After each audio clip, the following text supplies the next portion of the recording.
નમસ્કાર વિદ્યાર્થી મિત્રો, આજે આપણે ધોરણ 11માં પાઠ નંબર 2 ગુજરાતીની અંદર જેનું નામ છે પોસ્ટ ઓફિસ એના વિશે ભણીશું. પોસ્ટ ઓફિસના લેખકનું નામ છે ગૌરીશંકર જોશી, જેમનું ઉપનામ છે ધૂમકેતુ. ગૌરીશંકર જોશીનો જન્મ સૌરાષ્ટ્રના વીરપુરમાં થયો હતો. તારીખ 12/12/1892 રોજ 1920 ની અંદર અંગ્રેજી અને સંસ્કૃત વિષય સાથે સ્નાતક થઈ અને ગોંડલની રેલવે ઓફિસમાં અને તે પછી ગોંડલની હાઈસ્કૂલની અંદર નોકરી કરી. 1923 થી અમદાવાદમાં સ્થાયી થઈ અને ત્યાં આગળ સાહિત્યનું ખેડાણ કર્યું. બાળપણમાં સાંભળેલી વાર્તાઓ, બાલ્યાવસ્થાનો વાંચન શોખ અને નથુરામ શર્માના આશ્રમનું પુસ્તકાલય તેનો ઉપયોગ કરી આસપાસની પ્રકૃતિમાંથી ખરી અને એમણે સાહિત્ય સર્જનનો ખેડાણ કર્યું છે. તેમણે નવલકથા, નવલિકા, નિબંધ, ચરિત્ર, નાટક એમ અલગ અલગ પ્રકારના વિષયો ઉપર એમણે સાહિત્યનું ખેડાણ કર્યું છે. ટૂંકી વાર્તાના સ્વરૂપમાં કે જેના ઘડતરની અંદર એમનો વિશેષ ફાળો છે. તેમની વાર્તાઓમાં પોસ્ટ ઓફિસ, જે અંગ્રેજી સાહિત્યનો જે વાર્તા છે ધ લેટર, એના અનુવાદ પરથી કરેલું છે. એમણે ચૌલાદેવી, આમ્રપાલી, વૈશાલી, ધ્રુવદેવી જેવી ઐતિહાસિક નવલકથાઓ અને પૃથ્વીશ, રાજમુકુટ, પરાજય અને જીવનના ખંડેર જેવી સામાજિક નવલકથાઓ આપી છે. હવે આપણે વાત કરીએ પોસ્ટ ઓફિસની. તો પોસ્ટ ઓફિસ એ ગુજરાતી સાહિત્યની એક નોંધપાત્ર વાર્તા છે. જે ધૂમકેતુના તો સાહિત્યની શ્રેષ્ઠ વાર્તા તો છે, પણ સાથે સાથે ગુજરાતી સાહિત્યની પણ શ્રેષ્ઠ વાર્તા છે. તેમણે આ વાર્તાની અંદર અલી ડોસાના જીવન પરથી એનું સર્જન કરેલું છે. અલી ડોસા યુવાનની અંદર બહુ તેજસ્વી અને આમ એમ કહી શકાય કે અઠંગ પારધી હતું. તે ખેતરની અંદર છુપાયેલા તેતરને, ઝાડીમાં છુપાયેલા સસલાને ગમે તે રીતે શોધી કાઢતા. કે જ્યારે શિકારી કૂતરા પણ અને આકાશમાં ઉડતું જે કહેવાય ચીલ, બાજ, એ પણ એને ના પારખી શકે અને ઝડપી ના શકે એટલી ઝડપથી એ પોતે શિકાર કરે. અને જ્યારે શિકાર કરતો ત્યારે એનો આનંદ ઉઠાવતો. ત્યાર પછી એની દીકરી છે મરિયમ, અને જે મરિયમના વિવાહ થઈ જાય છે. અને મરિયમના વિવાહ થયા પછી એ જ્યારે દીકરી સાસરે જાય છે તેના કોઈ સમાચાર આવતા નથી અને એનો વિયોગ એને પડે છે. ત્યારે એને ખબર પડે છે કે સૃષ્ટિની અંદર માત્ર શોક નહીં પણ વીરના આંસુ પણ રહેલા છે. વાર્તાની શરૂઆત વહેલી સવારની પરોળથી થાય છે. શિયાળાની સવાર હોય છે. આખું ગામ ઠંડીની અંદર ચૂંટવાય અને સૂતું હોય છે. એવા સમયે અલી ડોસો પોતાના શરીર ઉપર એક આંબળો વીંટે અને ગામની બહાર આવેલી પોસ્ટ ઓફિસ તરફ જઈ રહ્યો છે. તે દરરોજ પોસ્ટ ઓફિસે જાય છે, એના પગથિયે બેસે છે. ત્યાં આગળ એ પોતે પોતાની દીકરીના કાગળની રાહ જોઈ રહ્યો છે.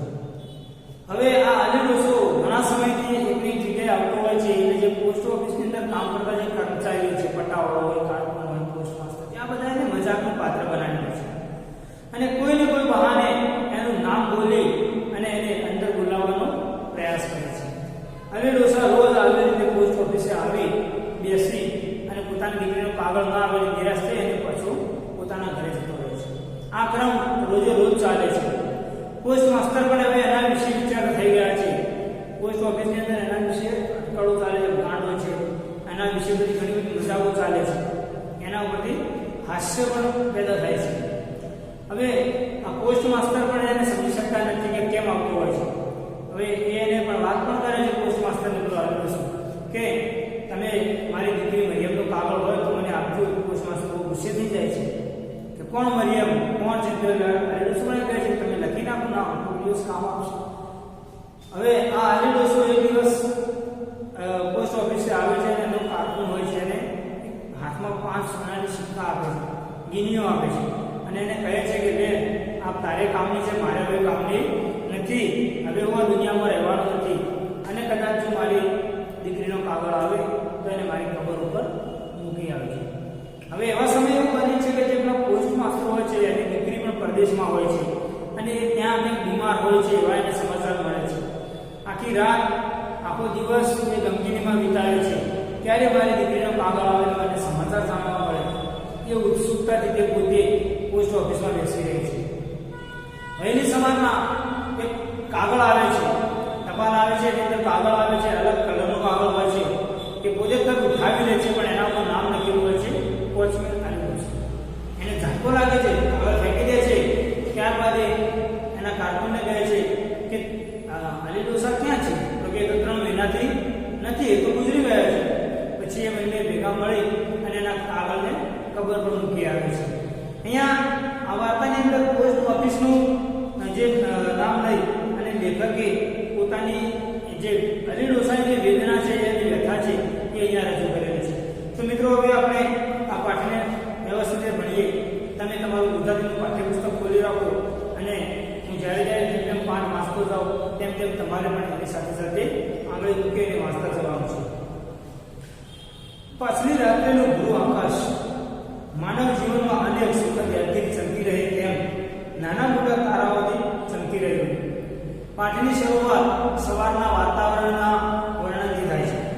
પાછલી રાત્રિનું ભૂ આકાશ, પાછલી રાત્રિ એટલે કે સવારનો સમય, હજી અંધારું હતું, સવાર થઈ નથી એવા સમયનો અવાજ, આકાશ, જેમ કે કોઈ માનવ જીવનની અંદર પોતે પોતાના વૃદ્ધાવસ્થામાં હોય અને એ વખતે એને પોતાના જીવનમાં કરેલા સારા કર્મો એને યાદ આવે, ચમકી ઉઠે, એમ આકાશમાં ક્યાંક ક્યાંક કે નાના મોટા તારાઓ ચમકી રહ્યા છે. ઠંડા પવનના સુસવાટાથી પોતાના જૂના અને ફાટેલા જબ્બાને શરીરે વધારે ને વધારે લપેટી લેતો એ વૃદ્ધ ડોસો શહેરના મધ્ય ભાગમાં થઈને જતો હતો. હવે એવા સમયે જ્યારે ઠંડા પવનના સુસવાટા વાઈ રહ્યા હતા, એવા સમયે એ પોતાના જૂના જબ્બાને લપેટીને મતલબ કે એની પાસે બીજા કોઈ કપડાં હતા નહીં અને એટલા માટે જેવો તેવો જબ્બો હતો એને શરીરે લપેટ્યો, જેથી કરીને એને પોતાની ઠંડી ઓછી થાય. અને એવો એક વૃદ્ધ ડોસો શહેરના મધ્ય ભાગમાં થઈ અને જતો હતો. સ્વાધીન અવસ્થા ભોગવતા કેટલાક ઘરોમાંથી આ વખતે ઘંટીનો મધુર લાગતો અવાજ સ્ત્રીઓના ઝીણા સ્વર સાથે આવ્યો. સ્વાધીન અવસ્થા, અહીંયા શબ્દ કેટલાક આવશે, સ્વાધીન, સ્વ અને આધીન, પોતાને આધીન હોય તેવા, આથી પોતાના કાબુમાં હોય તેવી અવસ્થા ભોગવતા, એટલે કે જ્યાં પોતાનું ચાલતું હોય, પોતાની મરજી પ્રમાણે ફરતા હોય, મરજી પ્રમાણે ઉઠતા હોય, મરજી પ્રમાણે કામ કરતા હોય, એવા ઘરની વાત છે. તો એવા કેટલાક ઘરોની અંદરથી આજથી આ કેટલાક વર્ષો પહેલાની વાત છે કે જ્યારે અનાજ પોતાના ઘરમાં દળાવતા, તો એ વખતે પેલી સ્ત્રીઓ ઘંટીથી અનાજ દળે છે અને એ વખતે દળતા મધુર અવાજે ગાઈ રહ્યા છે. તો આ અવાજ આવી રહ્યો છે, બીજો કોઈ અવાજ આવતો નથી. એક જ કૂતરાનો અવાજ, કોઈ વહેલા ઉઠનારના પગરખાનો, છેટેથી સંભાવતો શબ્દ કે કોઈ અકાળે જાગેલા પક્ષીનો સ્વર, એ સિવાય શહેર તરફ કોઈ એવા ઘરની અંદર જે સ્ત્રીઓ ઘંટીથી અનાજ કરતી હતી અને સાથે સાથે તે મધુર અવાજે ગાઈ રહી હતી. ક્યાંક એકાદું કૂતરું ઊભું થાય અને બસી જાય, તો ક્યાંક કોઈ માણસ ઉઠી ગયો હોય અને ફરવા નીકળ્યો હોય તો છેટેથી એના જે પગલા પડતા હતા એનો અવાજ આવતો હતો. અને ક્યાંક કોઈ પક્ષી વહેલું જાગી ગયું હોય તો એનો અવાજ, બાકીનો કોઈ અવાજ આવતો નહોતો. બાકી તંત્ર કેવું છે, શાંત હતું. લોકો મીઠી નિદ્રામાં બોલતા હતા. અહીંયા બોલવું એટલે કે ભરપૂર એની મજા માણી. વહેલે સવારનું વાતાવરણ આવે દરેકને ઊંઘ આવનારું હોય છે અને એ વખતે બધા ગોરવું, અહીંયા ગોરવું એટલે ભરપૂર ઊંઘમાં હતા. અને શિયાળાની ઠંડીથી રાત્રિ વધારે ગાઢ બની છે. એટલે શિયાળાની ઠંડી હતી અને એના કારણે આખી રાત્રિ વધુ ગાઢ બની હતી. ગાઢ એટલે બહુ કાજળ જેવી જેને કહેવાય. કહે નહીં છતાં કતલ કરી નાખે એવી મીઠા મનુષ્યના સ્વભાવ જેવી શિયાળાની ઠંડી કાતિલ હથિયારની મફક પોતાનો કાબુ સર્વત્ર ફેલાવી. અહીંયા કહે નહીં છતાં કતલ કરી નાખો એટલે કે મતલબ કે અમુક માણસોની એવી અદાઓ હોય, અથવા તો જે મીઠો માણસ જેને આપણે કહીએ છીએ કે જે મીઠું બોલી અને આપણને ફસાવી દેતો હોય, કોઈ કામ કરાવી દેતો હોય, અથવા તો આપણી પાસે કોઈ એવા જેને કહેવાય કે આપણે અમુક માણસના સ્વભાવ એવા હોય છે જે મીઠો સ્વભાવ રાખે, આપણને કહે નહીં અને આપણી પાસે રાત્રિ હથિયાર એ ઠંડીનું હથિયાર, શિયાળાની સવારનું હથિયાર છે ઠંડી, અને એનાથી એ પોતે આખા વાતાવરણ પર એટલો કાબુ ફેલાવી દે કે કોઈ માણસ કે કોઈ પશુ કે પક્ષી કોઈ જલ્દી બહાર નીકળવાની કોશિશ કરતું નહોતું. વૃદ્ધ ડોસો ધ્રુજતો અને શાંત રીતે ડગમગ ચાલતો શહેરના દરવાજા બહાર થઈ એક સીધી સડક પર આવ્યો. હવે આ વૃદ્ધ ડોસો હતો એ પોતાનું શરીર વૃદ્ધ હતું એના કારણે, અને બીજું કે એને ઠંડી લાગી હતી એના કારણે ધ્રુજી રહ્યો હતો, અને શાંત રીતે ડગમગ ભલે ધ્રુજતો હતો પણ ધીમે ધીમે ડગમગ એટલે આમ થોડો મોટો ડગતો જતો હતો. અને હવે એ શહેરના દરવાજા બહાર આવી ગયો, અને ત્યાં એક સીધી સડક, અહીંયા સડક એટલે રસ્તો થયો માર્ગ, એક સડક પર આવી ગયો છે, ને ધીમે ધીમે પોતાની જૂની ડાંગના ટેકાથી આગળ વધ્યો, અને ધીમે ધીમે પોતાના હાથમાં જૂની ડાંગ એટલે લાકડી છે, તો આવી લાકડીથી એના ટેકાથી ધીમે ધીમે આગળ વધતો હતો. સડકની એક બાજુ ઝાડોની હાર હતી. હવે આટલામાં જે રસ્તો હતો એ રસ્તાનું વર્ણન આવે છે કે એક બાજુ વૃક્ષ, ઘણા બધા વૃક્ષો આવેલા હતા, એની હાર, એની લાઈન હતી, ને બીજી બાજુ શહેરનો બાગ હતો, અને એની બીજી બાજુ જે રસ્તો હતો એની એક બાજુ વૃક્ષો હતા અને બીજી બાજુ બાગ એટલે બગીચો હતો. અહીં ઠંડી વધારે હતી અને રાત્રિ વધારે શીમળી બની હતી. અહીંયા જ્યારે શહેરની બહાર આવ્યા ત્યારે અહીંયા રાત્રે એકદમ શીમળી બની. શીમળી એટલે થોડી કાજળ જેવી, કાળી જેને કહેવાય, ઢાળ બની, અને રાત્રે અહીંયા ઠંડી પણ વધારે હતી. પવન સસરવો નીકળી જતો હતો. પવન સસરવો નીકળવાને કે આપણા શરીરની અંદર આરપાર ઘૂસી જાય, કારણ કે ખુલ્લું વાતાવરણ હતું, બાગ બગીચો હતો, આગલા દિવસે પાણી પાયેલું હોય અને લીલા ઝાડવા હતા, એના કારણે આ રાત્રે વધારે ગાઢ બની હતી. પવન સસરવો નીકળી જતો હતો અને શુક્રના તારાનું મીઠું તેજ બરફ પડે ત્યાં પૃથ્વી પર ઠંડીના કટકા જેવું પડતું હતું. અહીંયા તો પવન એવો ઠંડો હતો, સસરવો નીકળી જવો એટલે કે આપણા શરીરની આર નીકળી જવો. અને એ વખતે શુક્રનો તારો, તો કે અહીંયા શુક્ર, અહીંયા લેખકે આપણા માટે નવો શબ્દ પ્રયોગ કર્યો, શુક્રનો તારો. શુક્ર એ તારો નથી પણ એક ગ્રહ છે, પણ મોટે ભાગે આપણે બધા એને શુક્રનો તારો તરીકે, તમે વહેલી સવારે જ્યારે ઉઠ્યા છો પૂર્વ તરફ આકાશની અંદર એક જગાડા મારતો આપણને એક ચળકતો તારા જેવું દેખાય છે. મિત્રો એ શુક્રનો તારો હોય છે, અને એનું મીઠું તેજ, અહીંયા મીઠું તેજ એટલે મતલબ કે એ વખતે કદાચ આકાશની અંદર ચંદ્ર જો નહીં હોય, અને એ વખતે ચંદ્ર જે જગ્યાએ આ તારાનું અજવાળું, આકાશ કે ધીમું અજવાળું ત્યાં પથરાતું છે. બરફ પડે ત્યાં, જેમ કોઈ બર્ફીલો પ્રદેશ હોય ત્યાં આગળ ધીમે બરફ પડતો હોય, એ બરફની જેમ એનું અજવાળું પથરાતું હોય. જ્યાં બાગનો છેડો હતો ત્યાં છેલ્લામાં છેલ્લી ઢબનું એક રોનકદાર મકાન હતું.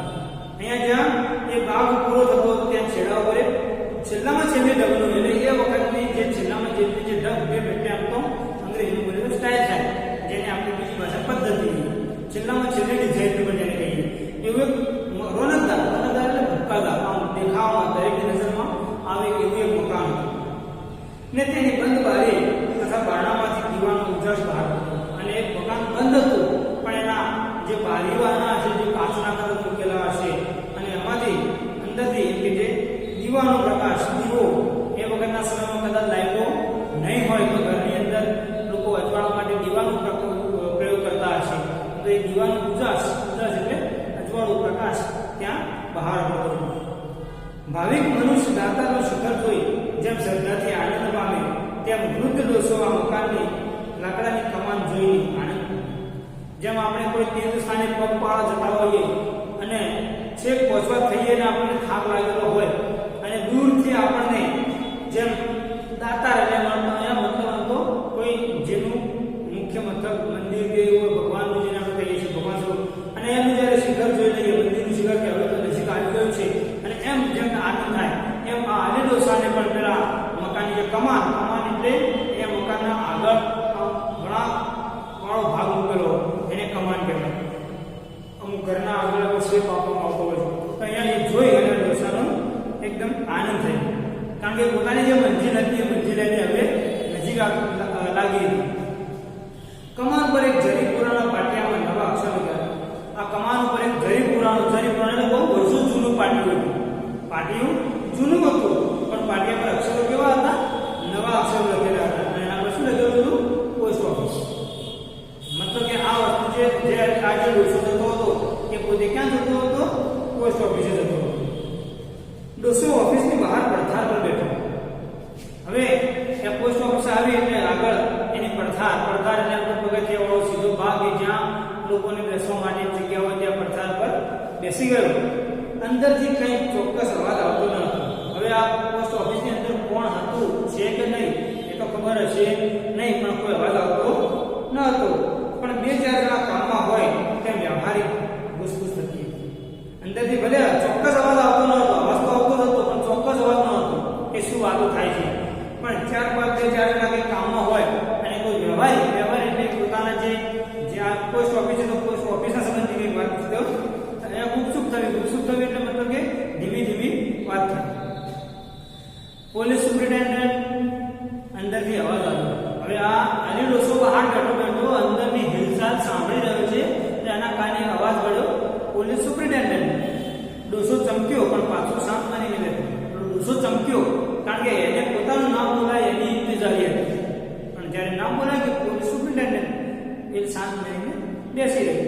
શ્રદ્ધા અને સ્નેહ આટલી ઠંડીમાં એને ઉષ્મા આપી રહ્યા હતા. કે ઠંડી ઘણી બધી હતી પણ એને એક શ્રદ્ધા હતી અને સ્નેહ હતું કે આજે મારો કાગળ આવશે, આજે મને મારી દીકરીના સમાચાર મળશે. આ પ્રકારનો એને જે સ્નેહ હતો પોતાની દીકરીનો પ્રેમ મિત્ર તો કાગળ મળશે એ સ્નેહ એને આટલી ઠંડીમાં પણ ઉષ્મા એટલે ગરમી આપતો. અંદરથી અવાજ પર અવાજ આવવા લાગ્યો. હવે બહાર બેઠો પેલા અંદરથી અવાજ આવતા હતા એ બેઠો સાંભળતો હતો. કારકુન અંગ્રેજી કાગળના સરનામા બોલી પોસ્ટમેન તરફ નાખતો જતો હતો. અહીંયા અંદર જે કારકુન હતો, કારકુન એટલે આપણે અહીંની ભાષામાં કહીએ તો ક્લાર્ક. કે ક્લાર્ક અંગ્રેજી ભાષામાં જે કાગળના સરનામા હતા એ બોલતો જે પોસ્ટમેન આવેલો હતો એને આગળ કાગળ નાખી જતો હતો. કમિશનર, સુપ્રિન્ટેન્ડન્ટ, દિવાન સાહેબ, લાઇબ્રેરિયન એમ એક પછી એક અનેક નામ બોલવાનો અભ્યાસી કારકુન છુપાયેલા કાગળો ફેંકે જતો હતો. આને રોજનો મહાવરો હતો. રોજ આવે તો કાગળો આવે અને આવી રીતે જુદા પાડવાનું એનું કામ હતું. આ બધા નામ બોલી જે વિભાગ વાઇઝ કાગળ હતા એ જુદા પાડી જતો હતો. એવામાં અંદરથી એક મશ્કરી ભર્યો અવાજ આવ્યો. હવે એવામાં અંદરથી આ અનિલ ડોસાના કાને અવાજ આવ્યો. વોચમેન અનિલ ડોસા એના કાને અવાજ આવ્યો.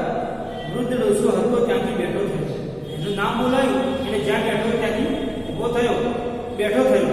ત્યાં બેઠેલો તો હતો પણ બેઠા થયો મતલબ કે સત્ય જ થવો એના આપણો છે. બેઠેલો તો હતો જ પણ બેઠેલો કેવી રીતે બેઠો? પહેલા પોતે નિરાશામાં કે આશામાં બેઠો હતો પણ જ્યારે નામ બોલાવ્યું ત્યારે એને ચમકારો થયો. મારું નામ બોલાવ્યું એટલે રીતસરનો સજાગ થઈ ગયો.